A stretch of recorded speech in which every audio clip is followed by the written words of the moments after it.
everybody. It's Debbie, and welcome back to Spooky Things with Debbie. Um, everybody have a good week? I've been all right.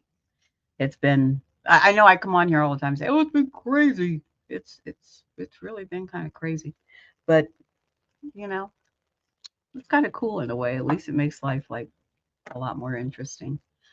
Um, okay, let me move this over here like a little bit better.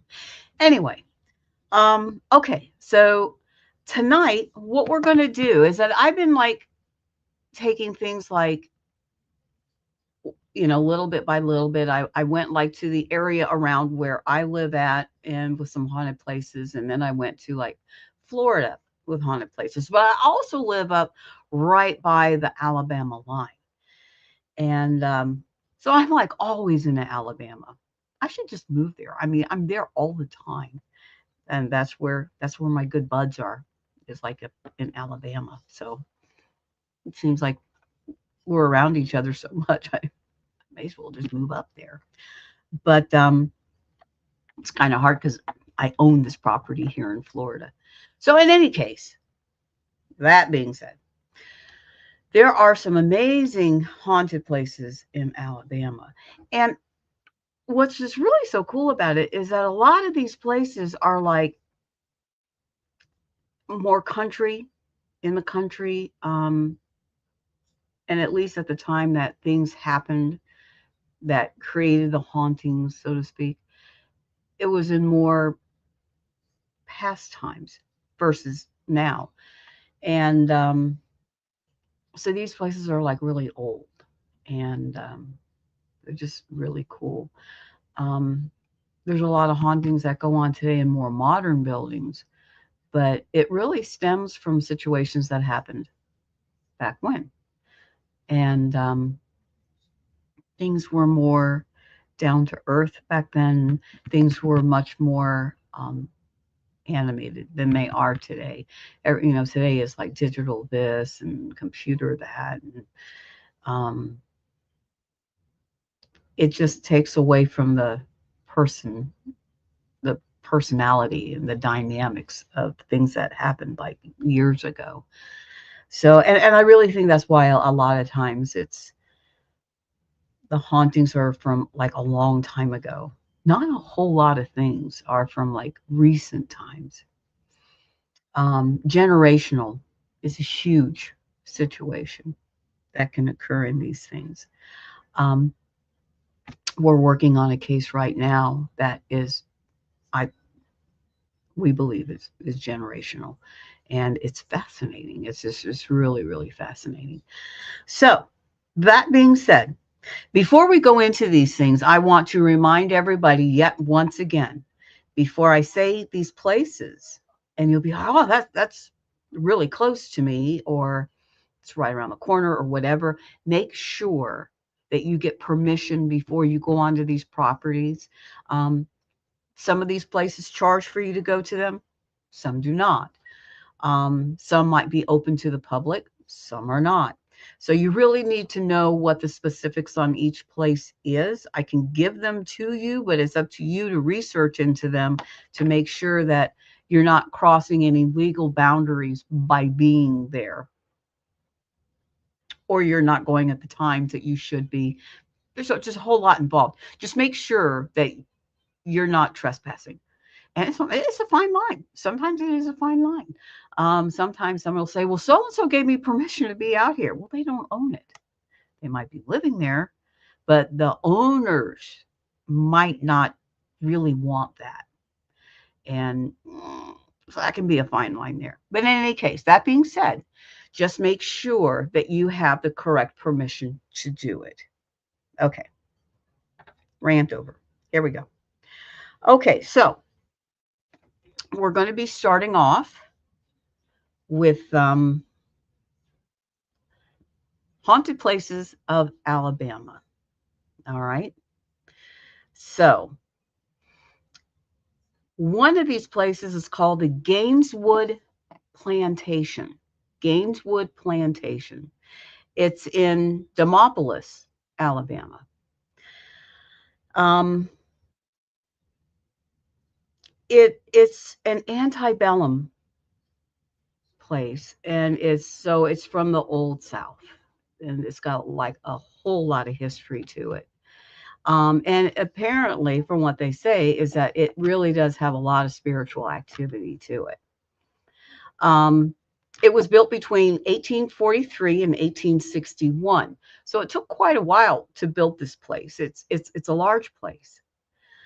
Um, it was built by General Nathan Bryan Whitfield, and it's a Greek revival masterpiece. And it shows a lot of the wealth and aspirations due to its time. So there's a lot of historical meaning in the home itself. I mean, just to visit the place itself is just a step back into history. So it's just absolutely beautiful. Um, Whitfield was a prosperous planter and businessman, and he didn't spare any expense in creating this architectural gem, is what they call it. And he would hire very renowned artisans and craftsmen to create this house. So no expense was spared at the time that this house was put up. The legend has it that Gaineswood is haunted by the ghosts of its past inhabitants, with stories of spectral figures roaming its grand halls and eerie whispers echoing in its rooms. So we're not talking about just like one or two. This place has got lots of them in it. And now one of the spirits is said to be a former slave named Nellie. Okay, why are they all named Nellie? You ever notice that? Nellie or Belle? I digress. Anyway, but according to the stories, Nellie was a cook who worked in the plantation's kitchen and died under mysterious circumstances. Well, most of the slaves did. It was really not so mysterious, but we all know what went on there. There have been numerous reports of strange occurrences and unexplained phenomenon at the Gaineswood plantation over the years, including strange noises, unexplained movements, and other paranormal activity. Some people believe that this phenomenon is connected to the legend of Nellie and that her ghost continues to haunt the plantation.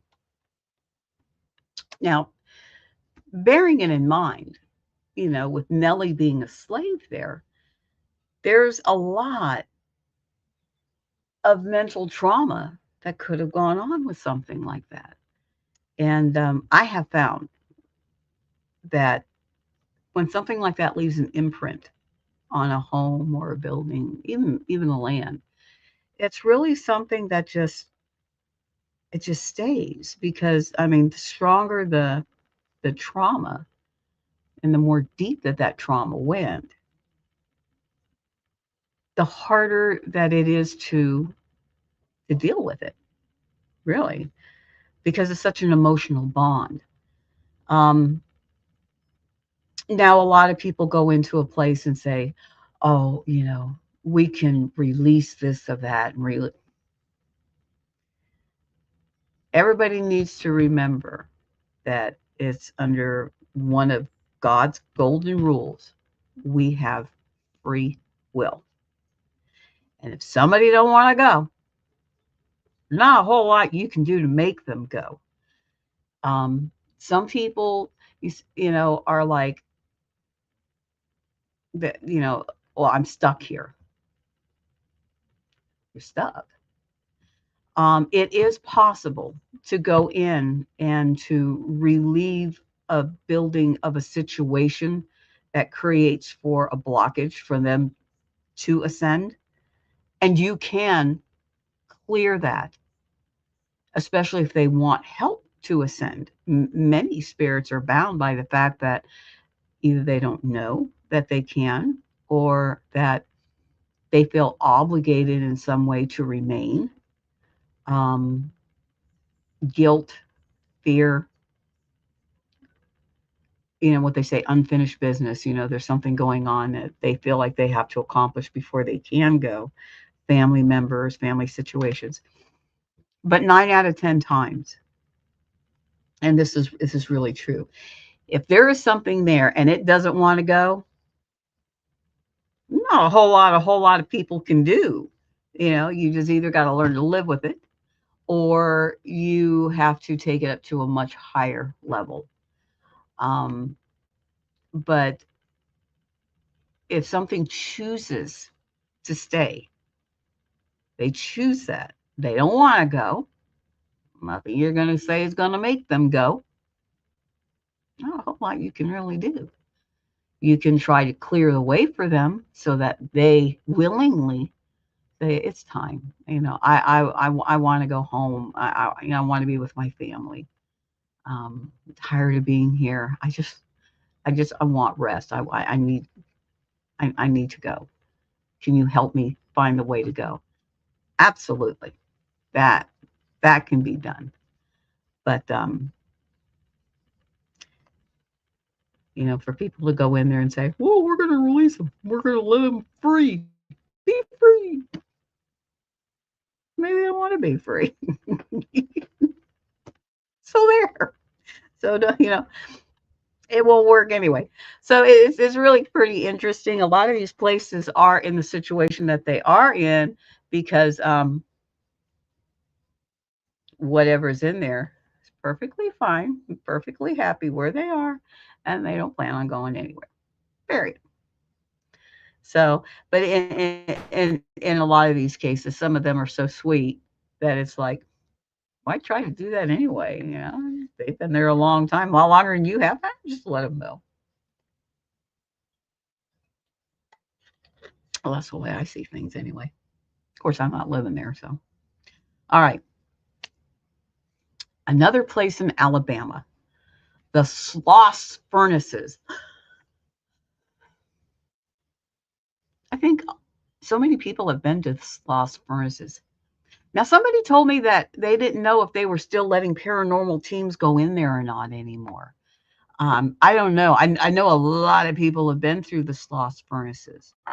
Um, it's actually a pretty fascinating place, and it is highly active, and some really bad things happened in there. But it is a really very cool place to go. It's worth researching into. I know that many people have had great results there, and it's a very scary place, rightfully so. It's in Birmingham, Alabama. It's a former ironworks that is now a museum, and it's said to be haunted by ghosts of former unfortunate workers who died in industrial accidents there. And when you think of a industrial furnace place, you can only imagine what horrors could have occurred there.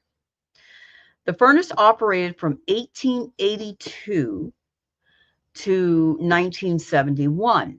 So it operated for quite a while, almost 100 years. So well, about 90 years. Yeah. Yeah. So that's quite a while. The harsh working conditions led to multiple fatal accidents, leaving the place with a tragic history. One of the most infamous accidents happened in 1906. A man named James, they called him Slag, Wormwood, slipped at the top of the highest furnace and fell into a pool of melted iron ore. His body melted immediately. Well, that would piss me off. I mean, that's horrible. That's absolutely horrible. Could you imagine melted iron ore? Anyway,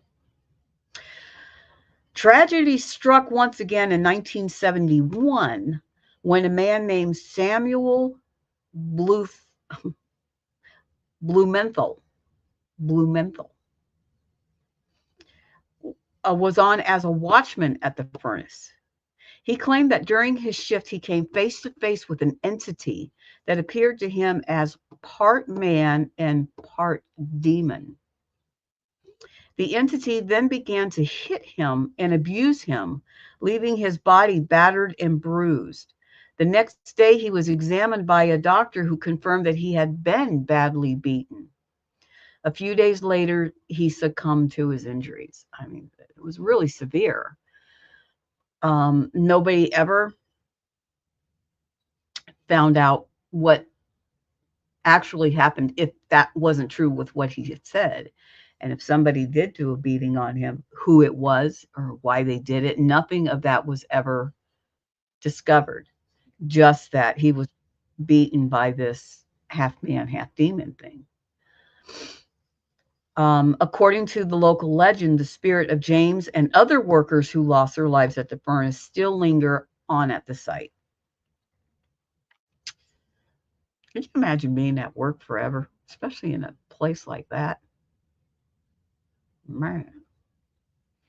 Visitors and employees have reported strange noises, unexplained movements, and other paranormal activity. Some people have claimed to see even ghostly figures or felt a presence while inside the furnace. Um, I mean, I guess the one question that everybody wants to know is what was it that beat this man so horribly that he actually died from it? And the only thing that he could say was that it was half man, half demon. Um, it's like, what happened there? Scary. Okay, so let's move on. This is in a completely different area. You were going way south in Alabama now, down to Mobile Bay. Um, the Fort Morgan Military Museum. Okay, so the Fort Morgan Military Museum is situated on the shores of Mobile Bay in Alabama. It stands as a living testament to the region's military history. Originally constructed in the early 19th century, Fort Morgan has played a pivotal role in defending the United States during key conflicts. And it's including the Civil War and both of the World Wars, 1 and 2. The museum, housed within the fort's hysteric, historical walls, bet it was hysterical at times, chronicles the stories of the brave soldiers who served here, showcasing artifacts, weaponry, and interactive exhibits that bring history to life.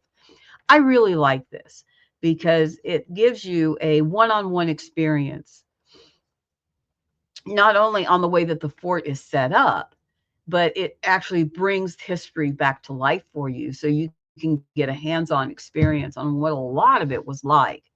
And I really like that they go out of their way to do that because it really does give you a more of a personal insight into it as to, what went on there. The museum is said to be haunted by the ghosts of many soldiers who died while the fort was still in use. One of the more notable ghosts is that of a Confederate soldier who died during the Civil War. One of the most haunted areas of Fort Morgan is the barracks where soldiers used to sleep. Why do they always pick the places where people sleep at? It's like, it's hard enough to get some sleep and then to have something over there bugging you when you're trying to sleep. It's like, really? Anyway, in 1970, a prisoner of war killed himself by hanging himself near the barracks. Okay. Nowadays, many visitors have claimed to hear him sob, scream, and even yell during the late hours. Must have been a rough place to hang out in. I mean, it's bad enough the man killed himself there, and now he is forever just hanging around and pissing people off left and right. It's like, yeah. Poor guy. Shouldn't say bad things about him. Poor guy. And yes, I'm back to drinking my sweet tea because I'm thoroughly convinced that I'm addicted to Milos. I can't help it. Okay. So, but that is at Fort Morgan Military Museum. Pretty cool place, really. And like I said, the neat thing is that they, kind of bring history to life for you. Okay. Now, this is something that's another, this is still in Mobile. So, and it's another antebellum home. It's called the Oakley House Museum in Mobile, Alabama. It's a historic antebellum house that is full of thousands of artifacts from Mobile's history. Many of these artifacts are dated between the 1830s and the 1900s. However, some say that ghostly souls are attached to these artifacts, and I've seen that happen so many times. Um, you have all this activity in the house, and a lot of times it's not the home, it's not the people in the home, it's not even the grounds that the house is on. It's what someone has brought into the home that something is attached to. And it can be something as small as a pendant on a chain. And it could be something as big as, like, a piano that something has attached itself to. I know in Brooksville, there's the May Springer house, and Gary, a spirit, is attached to like a steamer trunk, like they used to use in the old vaudeville.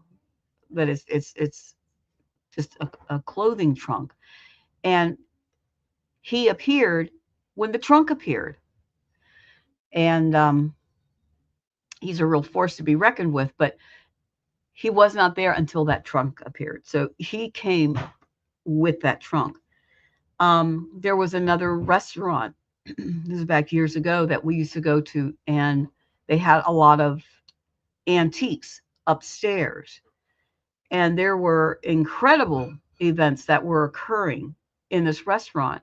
And it was all stemming, or a lot of it was stemming from the items that they had, the antiques that they had. And there were these multitude of different types of entities that was in this building. And that's because it was coming from different artifacts that they had in the building. And each one was from like a different time or from a different place. So it was very diverse. And it was trying to figure out what was going on because nothing fit. And that's because all these things were coming in from artifacts that was coming from different places. And so it made this hodgepodge of activity that was going on, and none of it like connected. That's because it was all from different artifacts that these things were attached to. So that was really interesting. So that's what they're thinking could have a lot be what's going on in this particular place here. These claims aren't surprising once you've seen the items, though. Portraits of people with eyes that appear to follow you everywhere, and even a wreath braided from deceased human hair. Oh, that's like a gimme. If you have something that comes from a person, from their actual body, it could very well still have a connection with that person long after death.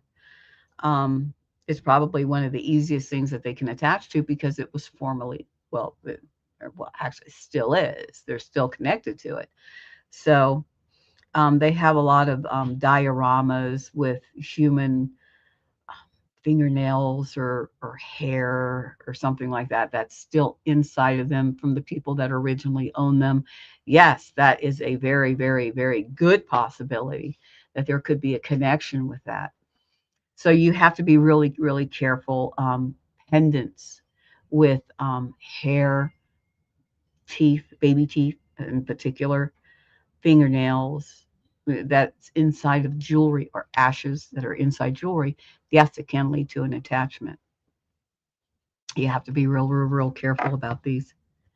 Um, so the Oakley house was built by a prominent chicken, I'm sorry, not chicken, cotton broker named W. Roper. And he and his family lived there for generations. In fact, four of his family members have even died in that house, and their souls were said to still walk the halls of their home at night. Um, yeah, I don't know. I mean, just because they died there doesn't mean that they remain there. A lot of times they're like, I'm so glad I'm out of here, and they're gone. And but you never know. Like I said, anything is possible. A whole lot less is probable, but anything is possible. Okay, moving on down. So this comes from Prattville, Alabama. Daniel Pratt, I guess, the founder of Prattville, um, he moved to Georgia from New Hampshire in 1819, where he began his stint with cotton gins. Pratt later moved to Alabama to take advantage of the expanding slave cotton territories. The Daniel Pratt Gin Company was founded in 1833, and he began manufacturing in 1836. In 1838, he formally founded the town of Prattville, Alabama. By the 1850s, Pratt gins were being sold across the U.S. and even in the world marketplaces. Prattville also boasted a cotton mill and a wooden mill. The Pratt cotton gin is haunted by the black lady who represents the poor and abused work conditions during that time of the factory's operating years. She wears a black dress and has been witnessed by locals exploring the area from the hours of 1 a.m. to 4 a.m.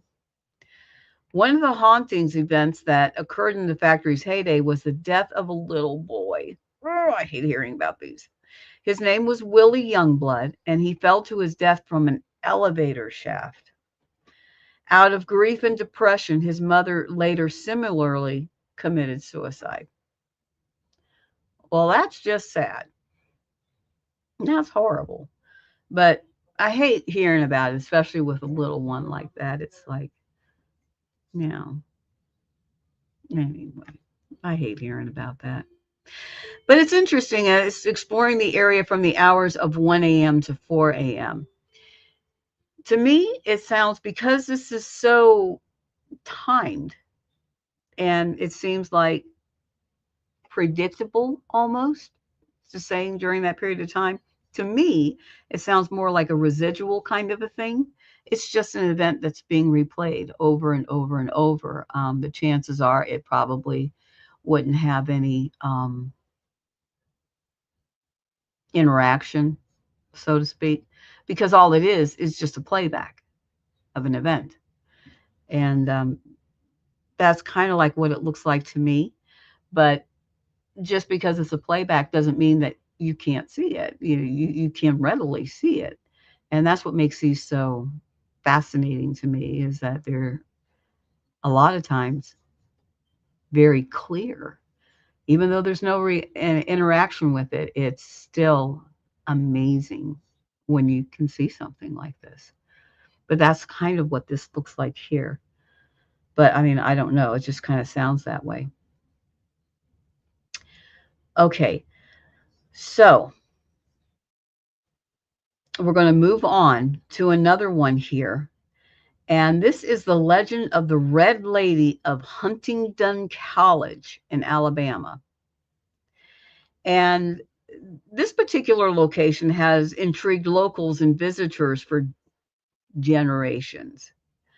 According to the stories, The ghost of the Red Lady is said to roam the corridors of Pratt Hall, one of the oldest buildings on the college campus.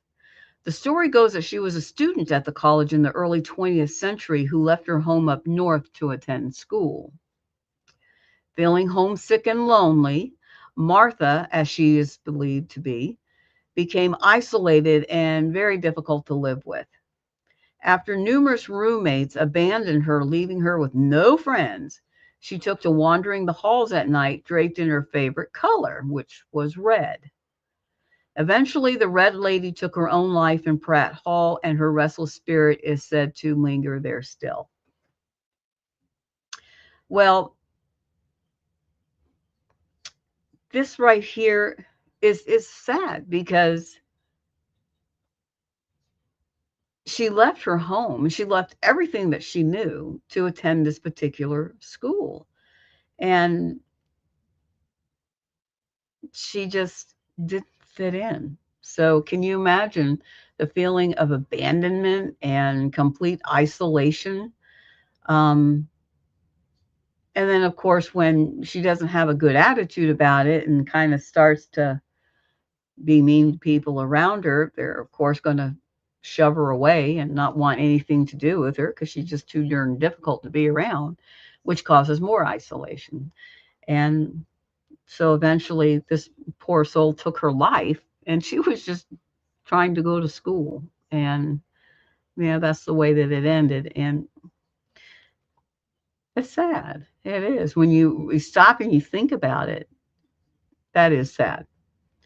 Whispers of eerie encounters with the Red Lady abound, with reports of strange sounds, unexplained cold drafts, and sightings of a spectral figure clothed in flowing red gown. Some claim to have heard her weeping in the dead of night, while others tell of feeling an uneasy and unsettling presence in the empty halls. To this day, the legend of the Red Lady continues to capture the imagination of those who walk the grounds of Huntingdon College, adding a chilly layer to its rich history. I've never been there, but I'd like to know if anybody who does go to Huntingdon College, I believe that it is it it's still there. I mean, it's still operating. So it would be. I would love to hear from somebody who's been there. I've never been there. Okay, now this one right here is interesting.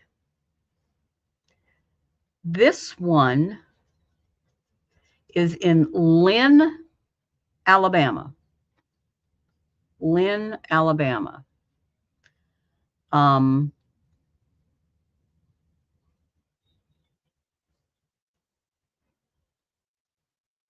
I lost it. Hang on just a second. I have to refind it.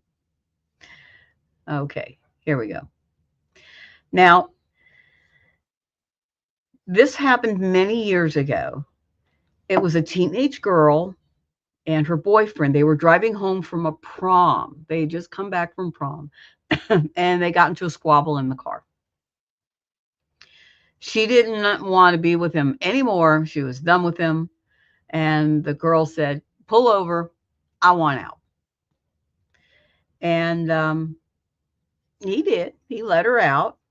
And so she was like, "Forget it. I'm just walking home." So she started to walk home, but she never made it home. A truck ran the run. A truck ran the young girl over and abandoned her there. It was a hit and a run and didn't even stop to see if she was okay. He just took off. The following morning, her corpse was discovered in a ditch. Legend has it that if you drive down Highway 5 in Lynn, Alabama, you may see the apparition of the girl walking along the road, still trying to get home. Now, if that ain't sad, I don't know what is. Here she is in her pretty dress, and she's all upset, and some bubble fett just comes along and mows her down and just leaves her there, and she dies all by herself. That just sucks. But in any case, that's in Lynn, Alabama. And of course, that's just anybody driving down Highway 5 can just go down Highway 5 and, experience that. Okay. So now we're going to go back to a building here. And this was actually investigated by a well known show. The Dead Files was actually in this place. Um, this is called the King Criswell Garrett home. And it was built by a very affluent family, and it has been there for over 150 years. The construction on the home actually predates the outbreak of the Civil War, but due to the war, the house was never completely finished. For the first time in 2011, paranormal tragedy struck. The owner, who was not an original Garrett family member that had changed hands, claimed that she was attacked. She said that a ghostly entity had played a role in her falling down through a weak spot in the attic floor, which led to her tumbling down 2 stories. A year later, in 2012, an episode of the Dead Files came out to investigate the home. This episode is called A Widow's Rage and can still be watched today. The hosts of the show believe that the home was haunted by its original owners. Now, I don't really know, what has occurred there, or it doesn't really say that there was any deaths or anything that had occurred to the home. Um, and it doesn't really say anything of um, any ghostly encounters other than that particular one. But it's interesting. But the house itself is stunning, absolutely stunning. And it is just really a beautiful home. And, the fact that it predates the Civil War, the house has got to become exquisite inside. So, I mean, I like visiting a lot of these places just for the fineness of looking at it. I mean, they're absolutely beautiful homes. Okay, this one is interesting. Okay, this is a it's a playground of all things, and it's called the Maple Hill Playground, and it looks just like any other playground. Um, it has a swing set on it. It's got a climbing gym, but the community really knows it by a different name. It's called the Dead Children's Playground. Um, and oddly enough, this playground is part of Maple Hill Park, which is a historical local cemetery.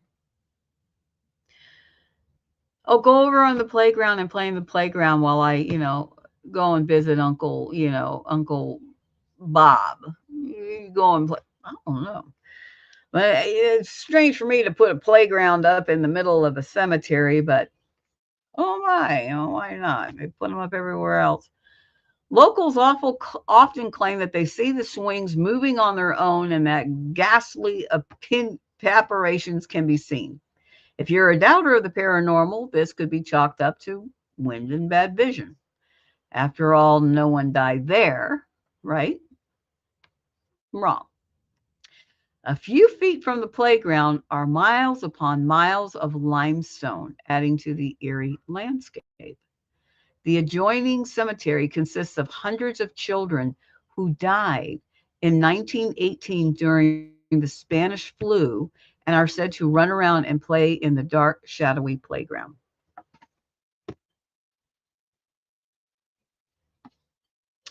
Let's think about that.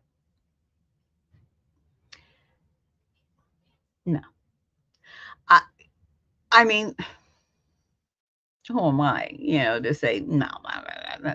But for me, if a child, uh, maybe it's just wishful thinking, but for me, if a child dies, it's such a precious little soul that to have so many children die of a disease like that and then be left he, I don't know. Maybe it's just something that I don't want to think about, because it's so horrible. But they do see, strange things there. So go check it out. Check it out for yourself. That's the best thing that I can say is go check it out. Um, People have gotten, but it's a great.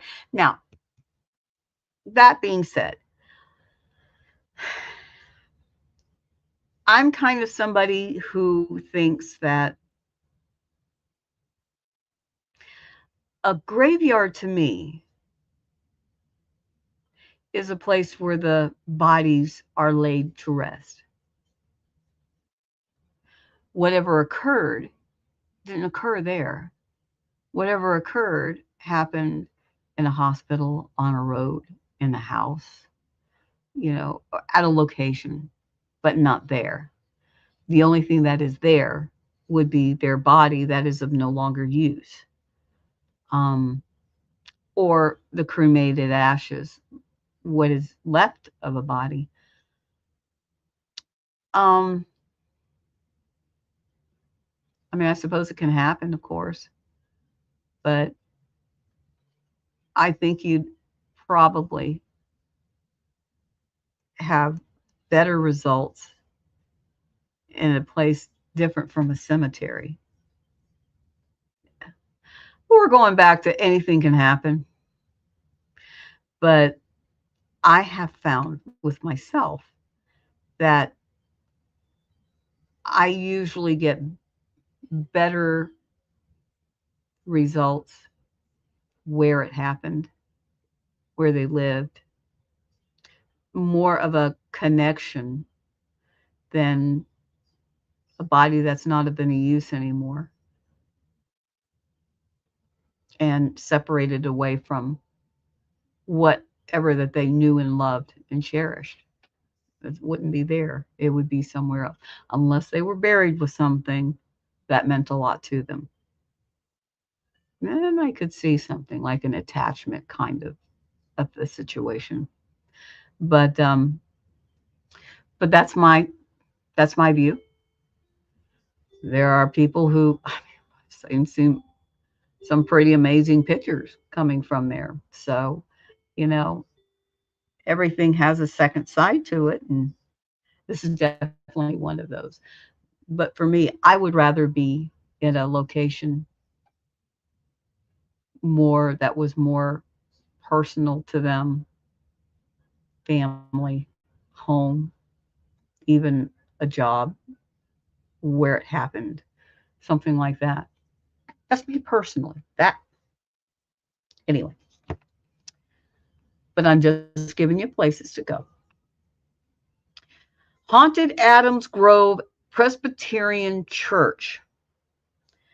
Um, this is interesting that it's a church. The Adams Grove Presbyterian Church in Alabama is a historic church that is said to be haunted by the ghost of a former pastor. The church was built in the late 1800s and has a rich history in the community. Locals and non-locals alike have claimed to see different spirits. The haunted church is ironically attached to the most haunted cemetery in Alabama. These spirits aren't your friendly Casper ghosts, though. They are malevolent. One particular spirit who's seen by many, both in the church and in the cemetery, is that of a man with dark red eyes. Um, Another ghost is that of a former pastor who died in the church and still lingers on the premises. Visitors have reported strange occurrences, such as ghostly figures seen wandering the church, the sound of crying, and eerie feelings of being watched. Some claim to have felt a sense of unease or to have experienced a chill while inside the church, as if a ghostly presence of the former pastor still lingers. There are even stories of ghostly organ music being heard. Well, that would be weird, wouldn't it? Mm. And even when the organ is not being played, the doors opening and closing on their own accord. Some visitors also claim to have seen the ghost of the former pastor in the pulpit as if he was still giving sermons. Okay, so that to me is pretty cool. Um, Now, as far as the thing in the cemetery with the glowing red eyes, who knows? I mean,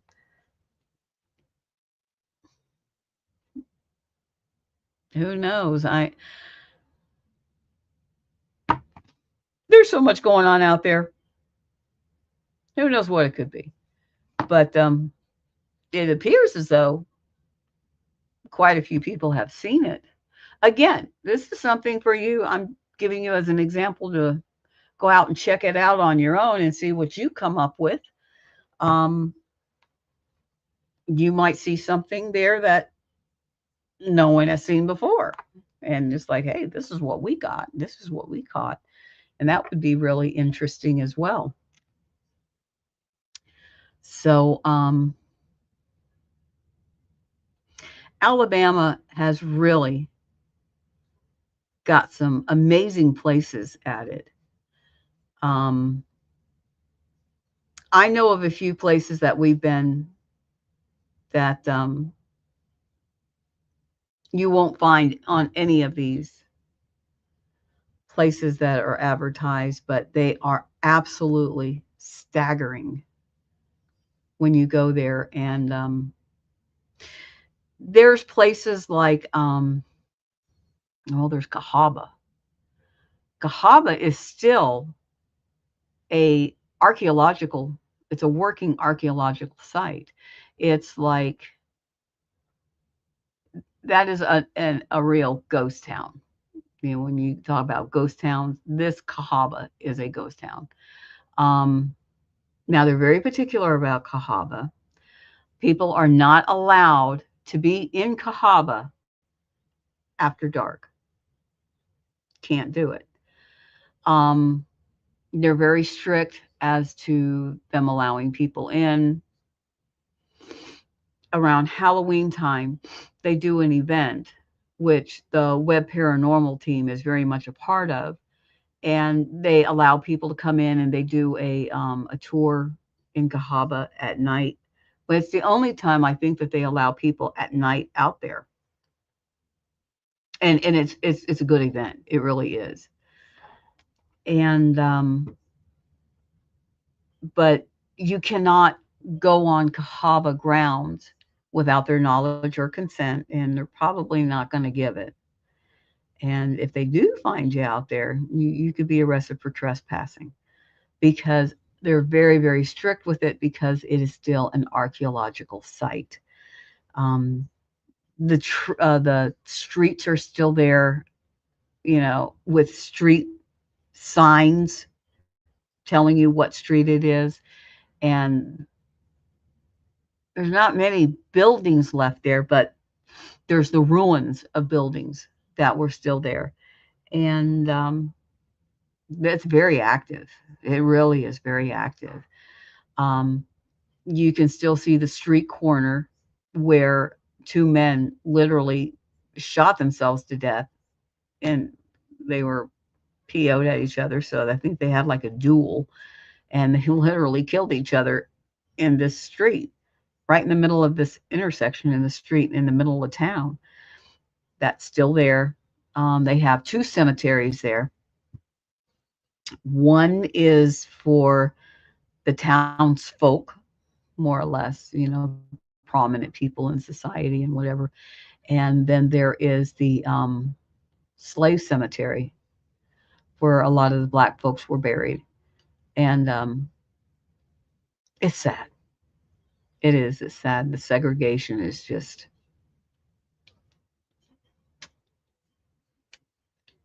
some of it just really got to me. It really did. I think I saw one gravestone out there that said, "Such a good servant." A servant? She was a wife. She was a mother. She was a person. A servant. That's by far the best thing that she's ever done in life. So, it's but bearing it in mind, it was from way back when, and we have completely different ideals and morals today. And it's it's annoying and aggravating and shameful when you see some of this stuff. It's like, but you have to be very open minded and very, very smart about going into a place like this because you want to get the historical significance of it. And in their minds, they were being very kind and very respectful to this individual by saying, "Oh, she was our favorite. She okay." But today, no, she was a good mother. She was a good person. She had great morals, great values, totally different. But in any case, Cahaba is Cahaba. And it is just such an historical place. And that is in Alabama. So that is something, even if you just called them up and you made arrangements to, go on a tour and visit there during the daytime, they're very, very good about, allowing you to like explore things and just making sure that you don't interfere in some of the studies that are ongoing. Research teams still go out there and are still um, doing very recent digs out there and seeing things that they can find and research that they do out there. Cahaba, a great, great, great place. So, um, well, in any case, these are some good ideas for Alabama. We're going further away from, my comfort zone of being in Florida and what goes on around here. So we're going to be expanding out more. But if you guys know of any places, let me know. Leave a message on here, and I'll go on ahead and see what I can do as far as research into that. Um, because it's getting to be time here to wrap the show up. But before I wrap up, I do want to give a big shout out to certain things that are going on. And we've been telling you guys that we're coming up with some stuff here. And it takes a while to put a lot of this together, but we're getting really so close at this point that we can actually go on ahead and say, hey, this is really happening. And one of those is the Deep South Paracomic-Con. And the Deep South Paracomic-Con will be in August. And it is um, going to be featuring Brett Wagner, who is Leatherface, Tony Moran, who played Michael Myers, Lee Triana Terry Brown. She's from Hulu's Repossessed. This is going to be Lee's, fourth year? She's just amazing. Keith Age, he's the rock and roll ghost hunter. There's so many more. Um, um, we have our very famous cryptozoologist, Ken Gerhardt, who's going to be there. And it's going to be on August the 9th and 10th. And it's going to be at the Ozark Civic Center in Ozark, Alabama. And remember, guys, I was telling you, I'm in Alabama so much, This is one of the main places that we go to is the Ozark Civic Center. They've been real good, and this is the third year in a row that we're going to be at the Ozark Civic Center. So You guys should come on out. There's something going on for about everybody there. There's going to be like a haunted house there. Um, all kinds of different speakers are going to be speaking. Um, there's going to be a cosplay um, costume contest going on. And I think they're even arranging like gaming activities there. It's so diverse. There's just going to be just something for everybody, not to mention all the vendors and the food that's going to be out there. It is an all day event for both Saturday and Sunday. So the whole family can go and have a great time. It's inside, air conditioned. You just couldn't ask for a better place to put this on. So we want to get it out there so everybody come out and see. It's on deepsouthparacomicon.com. Deepsouthparacomicon.com. Go there and you can get all your information about it. You can get your tickets on there.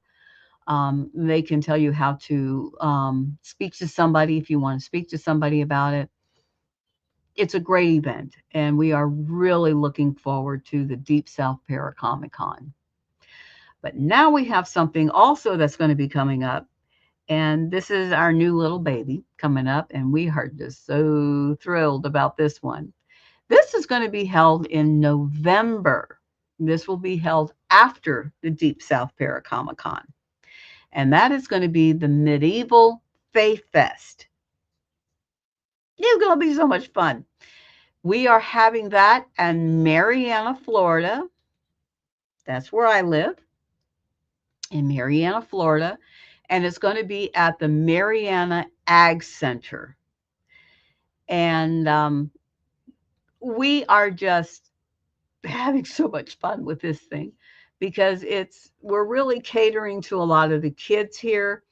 They can come dressed however they want. We're calling it the Medieval Faith Fest, but they can come Renaissance, they can come Fae, they can come medieval, they can come peasant or kings or queens or knights or whatever they want to come as. If they want to come as a monster, they can come as a monster. They can come as anything that they want to. And there's just going to be numerous events going on, from axe throwing to archery. They're going to have it's kind of like a treasure hunt that, you have to go to all these different places and, you know, make it to the end kind of a thing. And that, I always love doing that. That's always fun. There's just all kinds of events that are going on. We're going to have fairies there and just, oh my gosh, just think of a Ren fair, and we're trying to supply as much as that as we can. Now, this is our first year doing it, and things are going to be growing as we grow every year. So we're expecting for every year just to get better and better with this.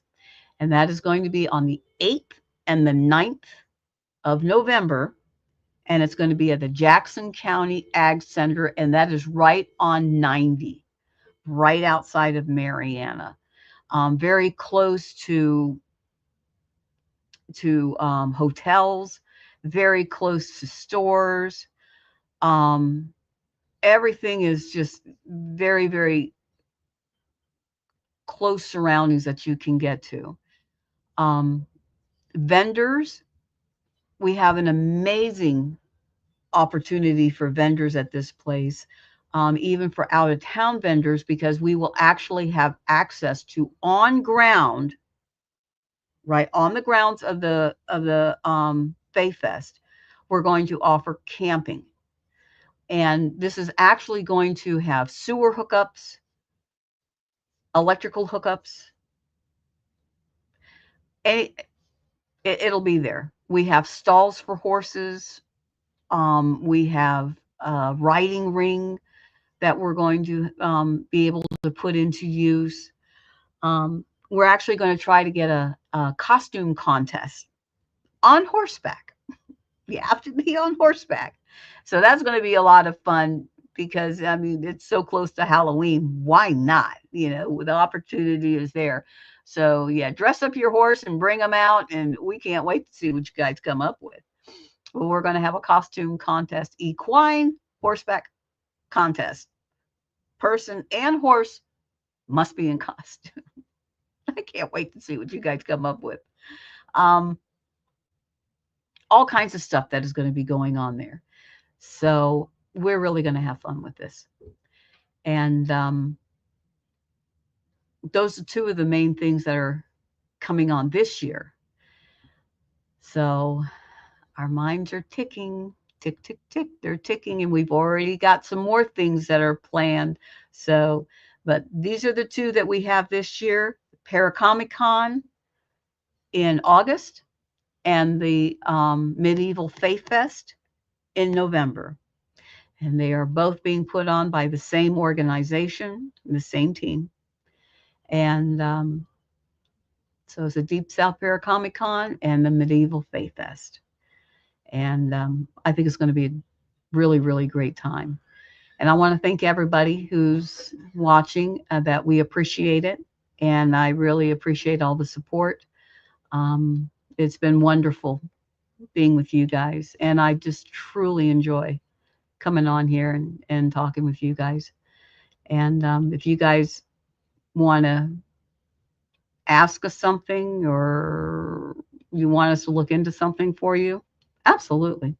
We're very, very, very anxious to talk to anybody out there who wants to communicate. We're right here. So everybody, thank you so very much for coming on to Spooky Things with Debbie. And next week, I'm thinking that you're going to be meeting my daughter-in-law, Kitty. She's going to be coming on here with me, and we're going to have some interesting subjects for you then too. So we'll see you next Tuesday. And until then, mark it on your calendars for August and November. So August will be the 9th and the 10th. November will be the 8th and the 9th.